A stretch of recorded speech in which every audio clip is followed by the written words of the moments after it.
Hello everybody, this is Avinesh Sharma here and welcome to the Crown Success। Daily news analysis की series में ये अपना अगला लेक्चर है। तो चलिए स्टार्ट करते हैं आज का लेक्चर। देखिए इसमें लिखा है, अगर सूरज की तरह चमकना चाहते हो तो सबसे पहले सूरज की तरह तपना सीखो। कहने का मतलब है कि जो लोग भी जिनका बड़ा नाम है, जिन्होंने अच्छे काम किए हैं, काफ़ी नाम कमाया है, एक चमक रहे हैं, प्रकाशमान हैं, उन्होंने बहुत मेहनत करी है, उन्होंने कुर्सी मेज पर या जिस भी फील्ड में वो हैं उस फील्ड में काफ़ी मेहनत करी है, तपे हैं, अपने आप को तपाया है। वो कहते हैं ना कि सोना जितना तपेगा, जितना गर्म होगा उतना ज़्यादा निखरेगा। तो इसी तरह आपको भी कुर्सी मेज पर बैठकर अगर आप पढ़ाई कर रहे हैं तो आपको तपना होगा, मेहनत करनी होगी। देखो मेहनत तो करनी होगी ना, मेहनत के बिना तो कुछ नहीं है। तो इसीलिए सूरज की तरह तपो, मेहनत करो, तभी प्रकाशमान हो पाओगे आप भी। इस तरह की बात इसमें लिखी है। तो इसी के साथ स्टार्ट करते हैं हम आज का अपना लेक्चर। और आज जो हम टॉपिक कवर करेंगे वो रवांडा जीनोसाइड के बारे में देखेंगे। रवांडा जीनोसाइड क्या है, ये इसके बारे में हम थोड़ा देखते हैं। और एमपीलेट स्कीम के बारे में हम पढ़ेंगे। हमने पहले भी एमपीलेट स्कीम को डिस्कस किया है, आज फिर हम इसको ये डिस्कस करेंगे। चर्चा में आई है एमपीलेट स्कीम, इसके बारे में हम देखेंगे। और अभी थोड़ा देखेंगे कि संजय दत्त को गोल्डन वीज़ा दिया है यूएई ने, तो उसके बारे में हम थोड़ा पढ़ेंगे, गोल्डन वीज़ा होता क्या है। और एक टॉपिक यह है कि गाज़ा पर हमले को युद्ध अपराध का दर्जा दिए जाने की संभावना। अभी गाज़ा अटैक जो हुआ है ना, इसराइल ने जो गाज़ा पर अटैक किया था, तो उसको युद्ध अपराध के दर्जा दिए जाने की संभावना हो रही है। देखेंगे युद्ध अपराध क्या होता है। और जो अगला टॉपिक हमारा है वो मेघदातु में अवैध निर्माण संबंधी आरोपों की जांच हेतु समिति। एक ये समिति बनाई है एनजीटी ने, मेघदातु में जो मेघदातु परियोजना है ना, उससे रिलेटेड एक एनजीटी ने समिति बनाई है। तो देखेंगे क्या है ये टॉपिक। और जो बाकी के 3 छोटे टॉपिक हम डिस्कस करेंगे वो भीतरकनिका नेशनल पार्क के बारे में पढ़ेंगे थोड़ा, और ये ब्लैक बक पढ़ेंगे, ये काला हिरन क्या है ये, इसके बारे में थोड़ा देखेंगे। और लुव संग्रहालय देखेंगे, लुव संग्रहालय कहाँ पर है और ये क्यों चर्चा में है। तो चलिए स्टार्ट करते हैं हम आज का अपना लेक्चर। जैसा कि आपको पता है हमारी ये डेली न्यूज़ एनालिसिस की सीरीज़ हिंदी में होती है। बहुत से स्टूडेंट्स हमारे ऐसे हैं जिन्हें हिंदी में मटेरियल उपलब्ध नहीं हो पाता, इसीलिए मैं ये सीरीज़ हिंदी में चला रहा हूँ। करंट अफेयर की यूपीएससी के सारे एग्ज़ाम, मतलब यूपीएससी से रिलेटेड जितने भी एग्ज़ाम है, आईएएस, पीसीएस, एनडीए, सीडीएस, उन सभी को कवर करके मैंने ये सीरीज़ स्टार्ट की है। सो प्लीज़ जुड़े रहिए। तो चलिए स्टार्ट करते हैं आज का टॉपिक अपना। देखिए हम रवांडा जीनोसाइड के बारे में पढ़ेंगे। रवांडा नरसंहार क्या है, रवांडा नरसंहार। देखिए चर्चा में क्यों है, क्योंकि हाल ही में क्या हुआ है, जो फ्रांस के प्रेसिडेंट हैं इमैनुअल मैक्रोन, फ्रांस के प्रेसिडेंट जो है इमैनुअल मैक्रोन, इन्होंने क्या करा है कि जो रवांडा नरसंहार हुआ था उसमें अपने देश की भूमिका को स्वीकार किया और क्षमा की उम्मीद करी है।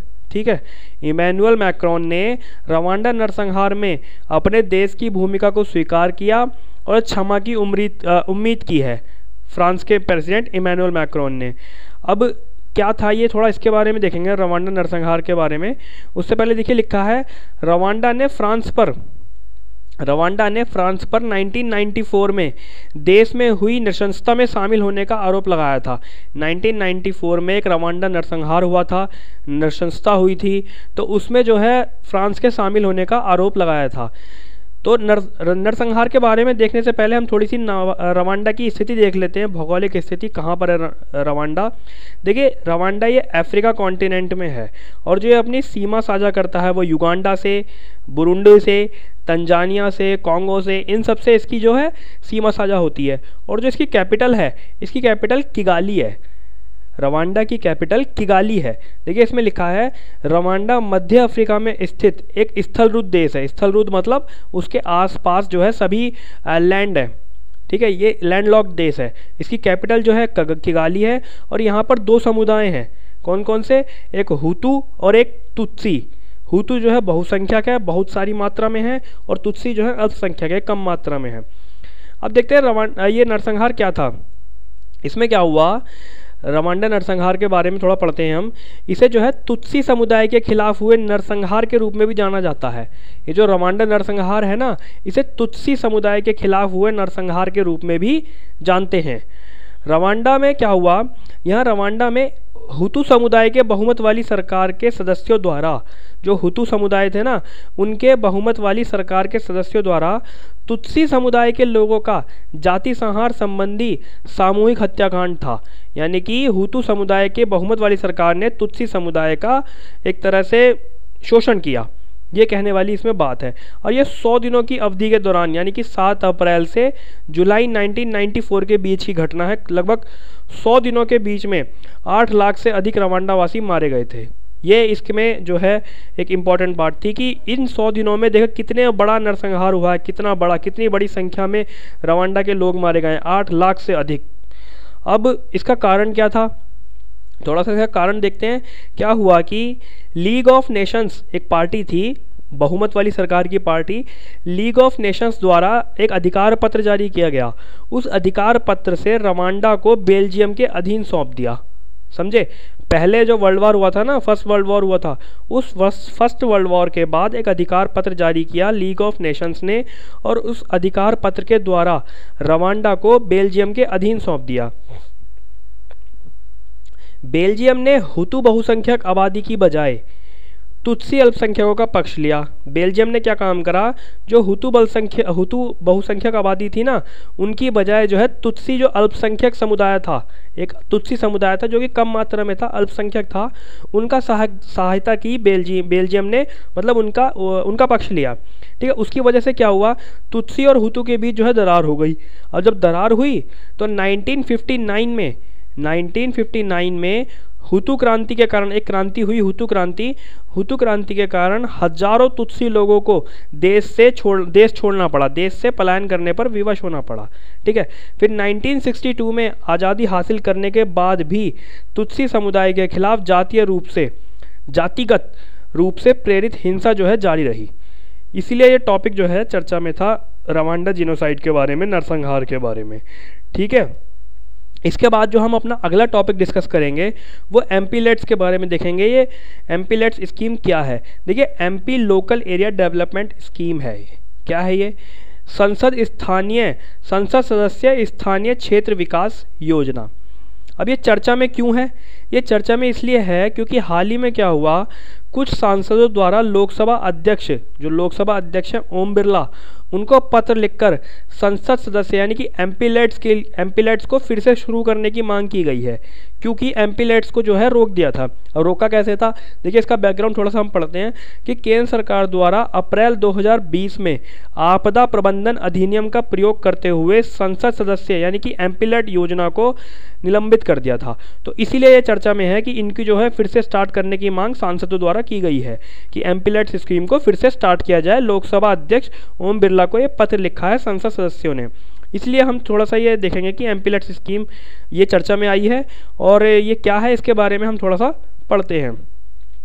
देखिए MPLAD जो स्कीम है ना, ये पूरी तरह से भारत सरकार द्वारा वित्त पोषित है, मतलब भारत सरकार द्वारा इसमें खर्च किया जाता है, या पूरी तरह से भारत सरकार द्वारा वित्त पोषित है। इसमें किसी और का कोई योगदान नहीं है, भारत सरकार द्वारा पूरा योगदान है, वित्त के पूरा मामला भारत सरकार द्वारा किया जाता है। तो ये MPLAD स्कीम संसद सदस्य स्थानीय क्षेत्र विकास योजना भारत सरकार द्वारा वित्त पोषित स्कीम है। ये इसकी शुरुआत हुई 1993 में।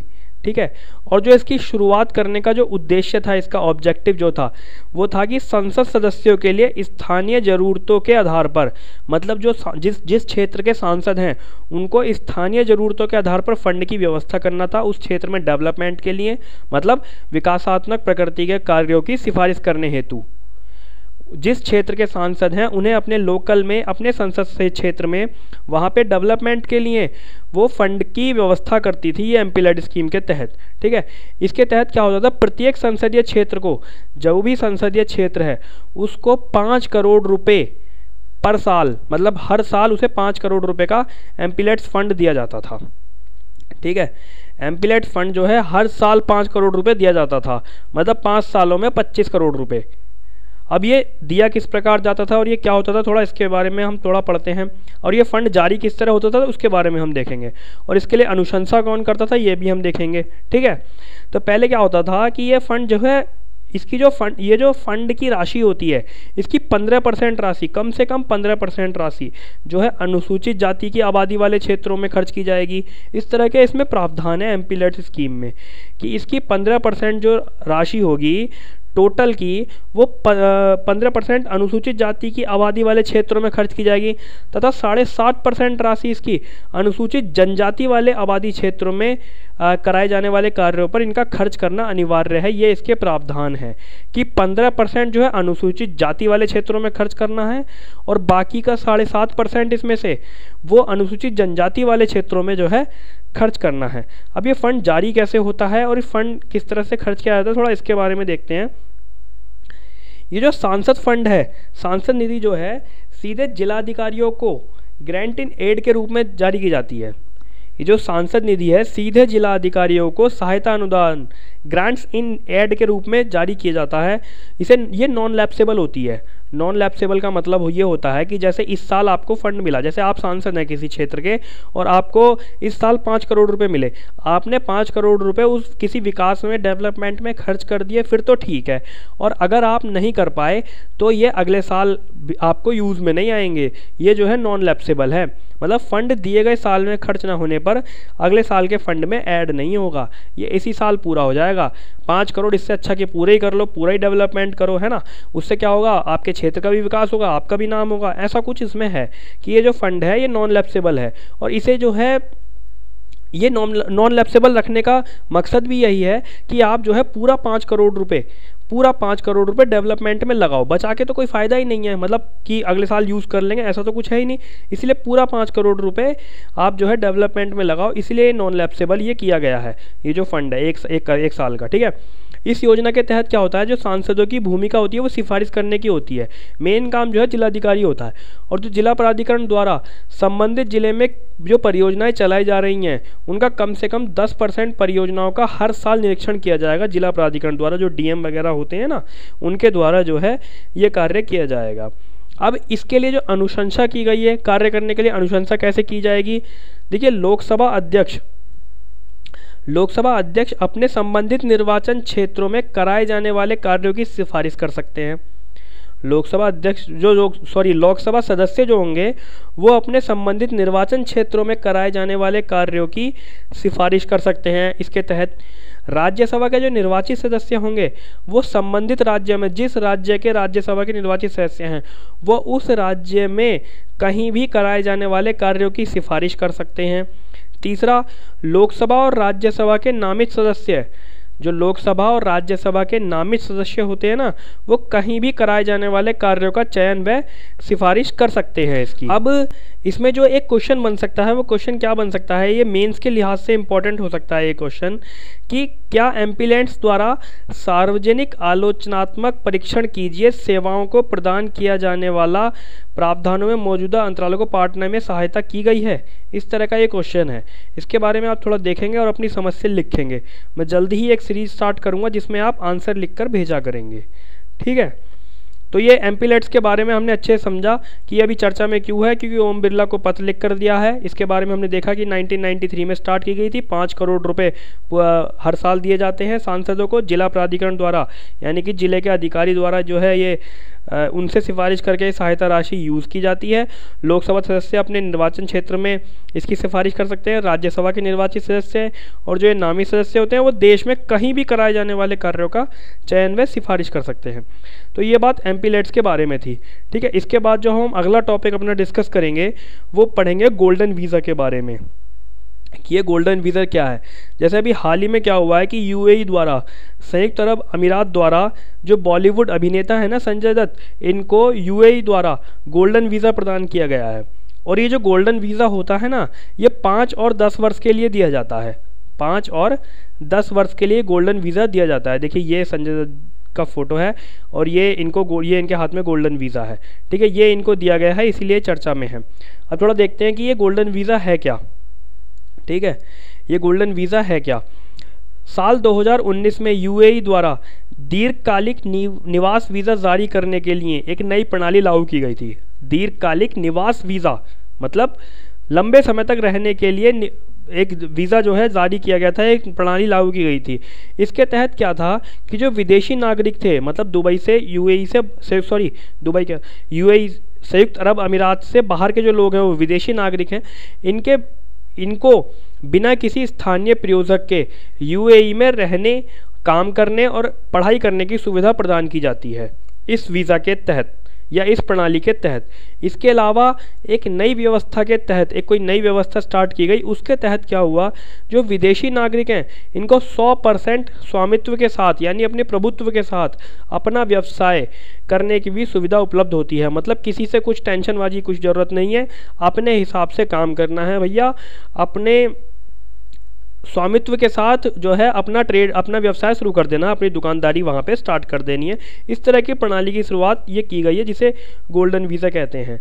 अब गोल्डन वीज़ा के लिए एलिजिबल कौन है और इसके पीछे क्या कारण हो सकता है गोल्डन वीज़ा के लिए, ठीक है, इस कदम के पीछे कारण क्या है, थोड़ा इसके बारे में देखते हैं। और पहले देखते हैं कि इसके लिए एलिजिबल कौन है। इसमें जो है इन्वेस्टर्स एलिजिबल हैं, उद्यमी जो उत्कृष्ट विशिष्ट प्रतिभा वाले होते हैं ना, वो जैसे डॉक्टर हो सकते हैं, उसमें साइंटिस्ट और स्टूडेंट्स हो सकते हैं, ये सब लोग इसमें एलिजिबल हैं, इस कैटेगरी में आते हैं गोल्डन वीज़ा की कैटेगरी में।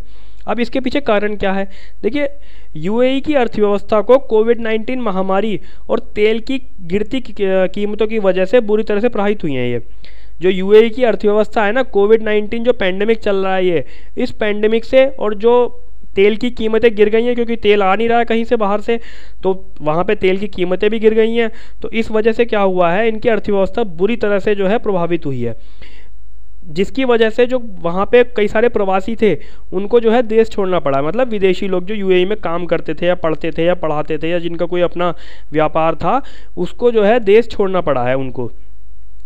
यूएई सरकार ने जो ये कदम उठाया है, इसका जो उद्देश्य है, जो ये प्रवासी लोग हैं जिन्होंने देश छोड़ दिया है, इन प्रवासियों को वापस लाना है और खाड़ी देश में प्रतिभाशाली लोगों और विशिष्ट मस्तिष्क वाले व्यक्तियों को रखने और राष्ट्र निर्माण में मदद करना है।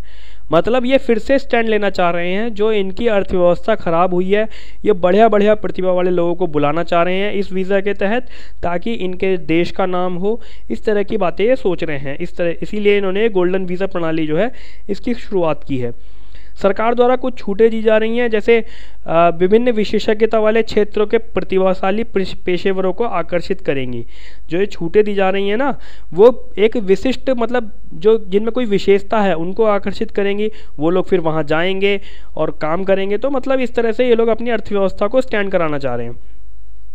और दुनिया के सबसे प्रतिभाशाली दिमाग के लिए यूएई में करियर बनाने की अपील के साथ नवाचार, रचनात्मकता और अनुप्रयुक्त अनुसंधान को भी प्रोत्साहित करेगी। इसलिए ये गोल्डन वीज़ा की जो है उन्होंने स्टार्ट किया है। अब इस गोल्डन वीज़ा का भारत के लिए क्या महत्व है, इसके बारे में हम थोड़ा सा देखते हैं कि भारत के लिए क्यों इम्पोर्टेंट है ये गोल्डन वीज़ा। देखिए भारत के लिए क्या है कि ये जो नए नियम हैं खाड़ी देशों में अधिक भारतीय पेशेवरों और व्यापारियों को आकर्षित करेंगे। जो ये खाड़ी देश है ना, इनमें ये भारतीय पेशेवरों ने डॉक्टर और साइंटिस्ट जो स्टूडेंट्स हैं इनको जो है आकर्षित करेंगे। इससे क्या होगा, भारत और यूएई के संबंध जो है प्रगाढ़ होंगे, मजबूत संबंध होंगे। और जो ये नियम है ये कोविड-19 से संबंधित प्रतिबंधों में ढील दिए जाने के बाद फिर से जो काम शुरू करने वाले इच्छुक भारतीय हैं उनको खाड़ी देश में वापस जाने की सुविधा भी प्रदान करेंगे। ठीक है, अभी हमें जानकारी है कि भारत ने नवंबर 2020 की शुरुआत में खाड़ी सहयोग परिषद जीसीसी इनके सदस्यों से जीसीसी के सदस्यों से इसके लिए गोल्डन वीज़ा के लिए अनुरोध किया था कि इस तरह की कोई प्रणाली आप स्टार्ट करो। इससे क्या होगा कि हमारे लोग भी वहाँ जाएंगे, काम करेंगे, और इस तरह की कोई बातचीत उन्होंने की है इसमें। ठीक है, भारत ने इसका मतलब समर्थन किया है। अभी हाल ही में संजय दत्त को ये गोल्डन वीज़ा दिया गया है। इसके बाद जो हम अगला टॉपिक अपना डिस्कस करेंगे, देखिए अभी क्या हुआ था, मैंने थोड़े दिन पहले हमने पढ़ा भी था। अभी एक इजराइल और गाज़ा का जो अटैक चल रहा है, ये लड़ाई चल रही है, इसके बारे में थोड़ा सा है कि गाज़ा पर जो हमला हो रहा है ना, जो गाज़ा पर हमला हुआ है उसे युद्ध अपराध का दर्जा दिए जाने की संभावना व्यक्त की है। युद्ध अपराध का दर्जा मतलब पहले देखते हैं युद्ध अपराध, या पहले देखते हैं कि ये संदर्भ ये चर्चा में क्यों है, क्या बात है, ये ऐसे युद्ध अपराध का दर्जा क्यों दिया जा रहा है। हाल ही में क्या हुआ है, जो संयुक्त राष्ट्र के मानवाधिकार प्रमुख हैं उन्होंने कहा कि जो गाज़ा पर इजराइल के हालिया घातक हवाई हमले में जो इजराइल ने गाज़ा पर जो अटैक किया है उसको युद्ध अपराध की श्रेणी में रख सकते हैं, ये संयुक्त राष्ट्र मानवाधिकार प्रमुख ने कहा है ये वाली बात। इसी दौरान कई देश इस विषय पर एक विस्तृत व्यापक अंतर्राष्ट्रीय जांच शुरू करने के बारे में भी चर्चा कर रहे हैं कि इसमें देखिए जो है जांच करेंगे हम, क्या चीज़ है, क्या हुआ था, हमला क्यों हुआ था, इसके बारे में वो अंतर्राष्ट्रीय लेवल पर जहां जो है जांच करेंगे। अब आगे क्या हो सकता है, यदि नागरिकों और नागरिक संपत्तियों पर इन हमलों के प्रभावों को अंधाधुंध और असंगत पाया जाता है। कहने का मतलब है कि इजराइल ने जो अटैक किया है उसको अगर वो पाया जाता है कि असंगत है, असंगत मतलब कि बिना किसी कारण के आपने अटैक कर दिया, या कोई कारण भी मिलता है तो ऐसा कारण ना मिले कि जैसे कि युद्ध की स्थिति बन गई अटैक करने की, तो इन इजरायली हमलों के लिए इनको जो है युद्ध अपराध की श्रेणी में शामिल किया जाएगा। इसका जो बैकग्राउंड है, बैकग्राउंड क्या है कि हाल ही में संघर्ष विराम से पहले इजराइल द्वारा गाज़ा पर किए गए हवाई हमलों और तोपों के गोलों से 254 फिलिस्तीनी मारे गए, जिसमें 66 बच्चे थे। 11 दिनों तक ये लड़ाई चली, जिसमें 1900 से अधिक लोग जो है घायल हुए हैं। ठीक है, अब ये युद्ध अपराध क्या होता है, ये इंपॉर्टेंट है। युद्ध अपराध क्या चीज़ है, देखिए वॉर क्राइम जो होता है ये अंतर्राष्ट्रीय या घरेलू लेवल पर इनके संघर्ष के दौरान नागरिकों या शत्रु लड़ाकों के खिलाफ किए जाने वाला अंतर्राष्ट्रीय कानूनों का गंभीर उल्लंघन है। जो अंतर्राष्ट्रीय कानून होते हैं ना, उन अंतर्राष्ट्रीय कानूनों का उल्लंघन करके यदि अगर युद्ध की स्थिति में बनती है तो वो युद्ध अपराध की श्रेणी में आते हैं। ठीक है, नरसंहार और मानवता के खिलाफ अपराधों के विपरीत युद्ध अपराध को सशस्त्र संघर्ष के संदर्भ में किए जाने वाले अपराधों को शामिल किया जाता है। ये बात इसमें कही गई है। ये वैसे इतना इंपॉर्टेंट टॉपिक नहीं है लेकिन चर्चा में था इसलिए हमने डिस्कस किया है। इसके बाद जो हम अगला टॉपिक अपना डिस्कस करेंगे वो मेघदातु परियोजना के बारे में देखेंगे और देखेंगे इससे संबंधित विवाद क्या चल रहा है, इसके बारे में हम थोड़ा सा पढ़ेंगे। देखिए ये जो मेघदातु परियोजना ये है क्या, इससे संबंधित विवाद क्या है, इसके बारे में थोड़ा सा देखते हैं हम क्या है ये। इसका जो उद्देश्य है परियोजना का वो बेंगलोर शहर के लिए जो है पीने के उद्देश्यों से पानी का भंडारण आपूर्ति करना। बेंगलोर शहर में गुड क्वालिटी का पानी, अच्छी क्वालिटी का पानी और उसकी आपूर्ति, ताकि पानी की किल्लत ना हो, कमी ना हो, इसके लिए इस परियोजना का जो उद्देश्य है वो बेंगलोर शहर में पानी का भंडारण और आपूर्ति करना है। पीने के उद्देश्य से, पीने के लिए पानी का भंडारण और उसकी आपूर्ति करनी है। इस परियोजना के माध्यम से 400 मेगावाट बिजली उत्पन्न करने का भी प्रस्ताव है कि यहाँ पे जो है इस परियोजना से पीने का पानी तो मिलेगा ही मिलेगा और 400 मेगावाट बिजली भी उत्पन्न की जाएगी। इस तरह की कोई बात इस परियोजना में कही है। अब इससे संबंधित विवाद क्या है, विवाद इसमें यह है कि तमिलनाडु ने ये कहा है कि इस परियोजना से कावेरी नदी के जल का प्रवाह प्रभावित होगा, मतलब जो कावेरी नदी है ना उसका जो प्रवाह है वो प्रभावित होगा। ये तमिलनाडु ने ये वाली बात कही है।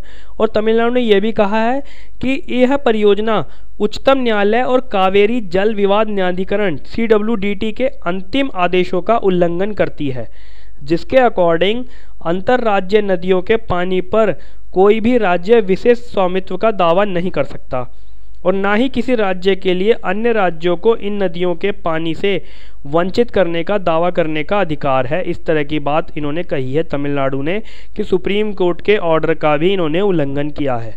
अब ये चर्चा में क्यों है, ये चर्चा में इसीलिए है क्योंकि अभी हाल ही में एक रिपोर्ट आई, उस रिपोर्ट के आधार पर NGT ने एक स्वतः संज्ञान लिया, अपने आप से ये संज्ञान में ली बात, जिसके बारे में हमने डिस्कस भी किया था। NGT राष्ट्रीय हरित अधिकरण, इन्होंने क्या करा कि मेघदातु में जो अनाधिकृत निर्माण हो रहा है उसकी गतिविधि के आरोपों की जांच करने के लिए एक संयुक्त समिति नियुक्त की NGT ने।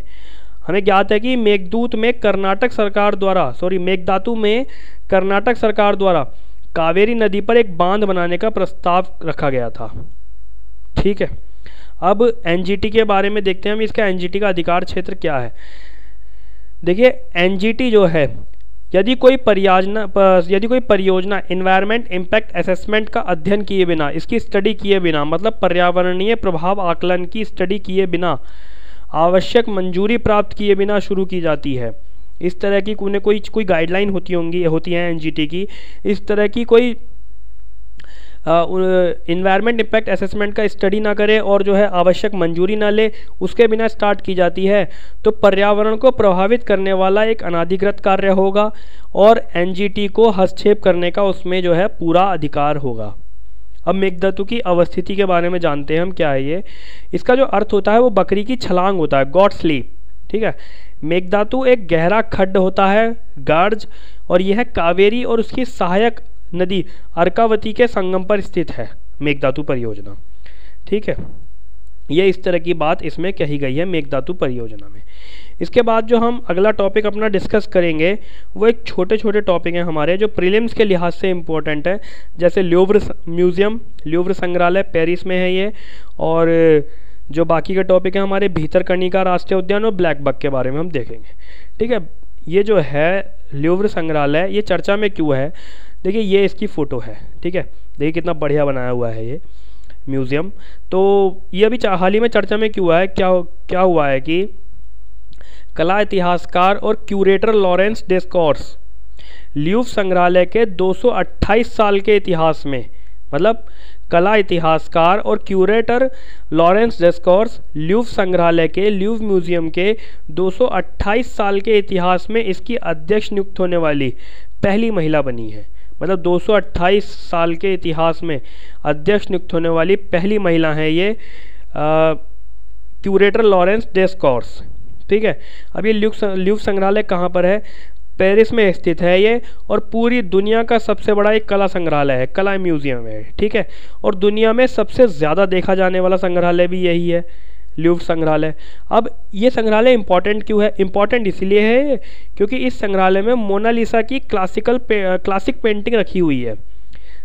इस संग्रहालय में, ल्यूव्र संग्रहालय में मोनालिसा की क्लासिक पेंटिंग रखी हुई है, और जिसका दुनिया भर के सांस्कृतिक संगठन और जो कला प्रेमी होते हैं वो इसे जो है प्रदर्शनी के तौर में देखना पसंद करते हैं। इसलिए ल्यूव्र संग्रहालय जो है इम्पॉर्टेंट है और चर्चा में है, हाल ही की ये न्यूज़ है। इसके बाद जो हम अगला टॉपिक अपना डिस्कस करेंगे वो भीतरकनिका राष्ट्रीय उद्यान के बारे में देखेंगे। ये भीतरकनिका राष्ट्रीय उद्यान क्या है ये, देखिए ये उड़ीसा में स्थित है ये, और अभी ये चर्चा में क्यों है, चर्चा में क्या इसीलिए है क्योंकि अभी हाल ही में आपको जानकारी है साइक्लोन यास आया है। उस साइक्लोन यास की वजह से भीतरकनिका में सैकड़ों बहुत सारे पेड़ गिर गए हैं और जीवों पर जो है इसके प्रभाव का आकलन किया जा रहा है कि जीवों पर इसका क्या प्रभाव पड़ा है, इसीलिए चर्चा में है भीतरकनिका राष्ट्रीय उद्यान।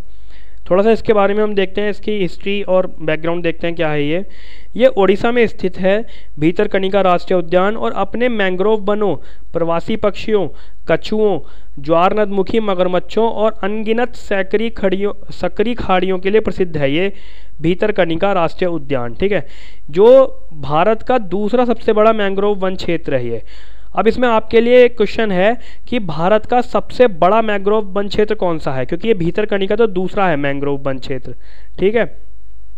जो भारत का पहले नंबर पे सबसे बड़ा मैंग्रोव वन क्षेत्र आता है उसका वो आपको बताना है कमेंट सेक्शन में कि कौन सा है, क्योंकि अभी हाल ही में वो चर्चा में भी है, इसीलिए मैंने ये क्वेश्चन भी पूछा है कि भारत का पहला सबसे बड़ा मैंग्रोव वन क्षेत्र कौन सा है, क्योंकि भीतरकनिका राष्ट्रीय उद्यान जो है ये दूसरा सबसे बड़ा मैंग्रोव वन क्षेत्र है।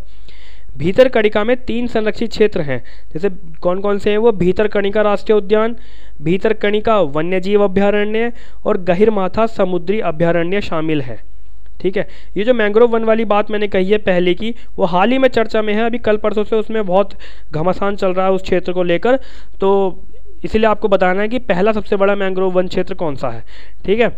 भीतरकनिका जो है ब्राह्मणी, वैतरणी, धामरा और महानदी जो है इनके तंत्र के मुहाने पर स्थित है। इसमें क्या है कि देश के ज्वार नदमुखी या खारे पानी के मगरमच्छों की 70% आबादी इसमें पाई जाती है, और इन मगरमच्छों का संरक्षण जो है काफ़ी पहले 1975 में स्टार्ट हो गया था, ठीक है।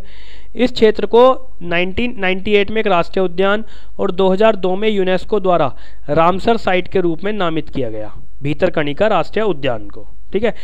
1998 में इसे एक राष्ट्रीय उद्यान माना और जो है 2002 में यूनेस्को द्वारा इसे रामसर साइट के रूप में नामित किया भीतरकनिका राष्ट्रीय उद्यान को। इसके बाद जो हम आज का अपना लास्ट टॉपिक डिस्कस करेंगे वो ब्लैक बक के बारे में देखें, कृष्णमग के बारे में। देखिए ये है ये कृष्णमग, इसके सींग देखिए कितने बेहतरीन है, ये एकदम चमकदार, ठीक है। आप लोग पढ़ भी रहे हैं देखिए पढ़ना तो है, मेहनत तो करनी पड़ेगी, है ना। इसीलिए जुड़े रहिए, लगातार पढ़ते रहिए। बीच बीच में क्या हो रहा है कि कुछ टेक्निकल इशूज़ आ रहे हैं जिनकी वजह से मैं डेली जो है वीडियो अपलोड नहीं कर पा रहा। मैं धीरे धीरे सुधार कर रहा हूँ, धीरे धीरे करके मैं अपनी इस परेशानी को दूर करूँगा जो ये डेली वीडियो नहीं आ पा रही है। मैंने जो ये सीरीज़ स्टार्ट की है यूट्यूब पर, मैंने देखा कि कंटेंट हिंदी का एकदम से नहीं मिल रहा है, इसीलिए मैंने करंट अफेयर की यूपीएससी लेवल की ये स्टार्ट किया है। सो प्लीज़ जुड़े रहिए, और जिनको एक्चुअल में ज़रूरत है ना ये, वहाँ तक शेयर करिए ये वीडियो, ठीक है। तो अब हम टॉपिक अपना डिस्कस करते हैं ब्लैक बक के बारे में, कृष्ण बक के बारे में, जो ये अभी चर्चा में है हाल ही में। इससे कुछ संबंधित तथ्य देखिए, पहले हाल ही में चर्चा में क्यों है इसके बारे में देखते हैं। हाल ही में क्यों है, क्या है कि मुख्य वन संरक्षक द्वारा, जो मुख्य वन संरक्षक होते हैं ना, उनके द्वारा एक नवीनतम पशु गणना की गई। उसके आंकड़ों के अकॉर्डिंग पिछले 6 साल में ओडिशा में जो है ब्लैक बक की आबादी दुगनी हो गई है, ठीक है। एक वन संरक्षक ने, मुख्य वन संरक्षक ने पशु गणना की, और उनके आंकड़ों के अनुसार ओडिशा में जो ब्लैक बग हैं उनकी आबादी दुगनी हो गई है। पशु गणना के आंकड़ों के अकॉर्डिंग जो टोटल मृग हैं वो 7,358 है, जिसमें से फीमेल मृग जो हैं वो 4,196, जो मेल मृग हैं वो 1,712, और जो युवा हैं, किशोर हैं, लौंडे हैं अभी, उनकी संख्या 1,450 पाई गई है, ठीक है। और जो कृष्ण मृग हैं ये ओडिशा राज्य के दक्षिणी भाग में स्थित गंजम जिले में पाए जाते हैं। ओडिशा राज्य में जो साउथ ओडिशा है उसके गंजम जिले में ये जो है पाए जाते हैं, ठीक है। अब ये वल्नरेबल हैं, रेड डेटा बुक के अकॉर्डिंग इन्हें वल्नरेबल माना जाता है। काले हिरन को ओडिशा और गंजम में कृष्ण सारा मृग के नाम से भी जाना जाता है, इनका दूसरा नाम कृष्ण सारा मृग भी है।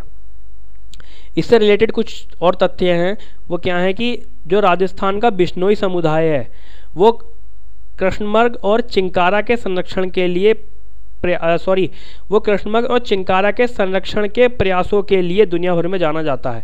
राजस्थान का बिश्नोई समुदाय इनके संरक्षण के लिए मेहनत करता है और पूरी दुनिया में विख्यात है, ठीक है। ये आंध्र प्रदेश जो है, ये कृष्णमृग जो है ये राज्य पशु है। कहाँ कहाँ का? आंध्र प्रदेश का, हरियाणा का, पंजाब का, यहाँ का ये राज्य पशु है, और ये इसके संरक्षित क्षेत्र हैं। वेलावदार कृष्णमृग अभयारण्य, पॉइंट कैलिमरे वन्यजीव अभयारण्य, नीलगिरी बायोस्फीयर रिजर्व और कॉर्बेट राष्ट्रीय उद्यान। अगला क्वेश्चन आपके लिए है कि यही तो लिखा है कि वेलावदार कृष्णमृग अभयारण्य गुजरात में है, बाकी के ये 3 कहाँ हैं ये आपको सर्च करके बताने हैं कहाँ पे हैं, कि पॉइंट कैलिमरे वन्यजीव अभयारण्य कहाँ पर है, नीलगिरी बायोस्फीयर रिजर्व कहाँ पर है, और ये कॉर्बेट राष्ट्रीय उद्यान कहाँ पर है। इसके बारे में आपको कॉमेंट में आंसर करना है। तो चलिए एंड करते हैं आज का अपना लेक्चर। आज के लेक्चर के लिए बस इतना ही। इसके बाद क्या होगा कि हम डेली मैं कोशिश करूंगा कि डेली वीडियो अपलोड हो जाए। मेरी जो ये इशू चल रहे हैं, टेक्निकल इशू चल रहे हैं, इनको मैं जल्दी से ख़त्म कर दूं और डेली वीडियो अपलोड हुआ करेगी। सो प्लीज़ पढ़ते रहिए, ध्यान रखिए अपनी फैमिली का ध्यान रखिए। Thank you.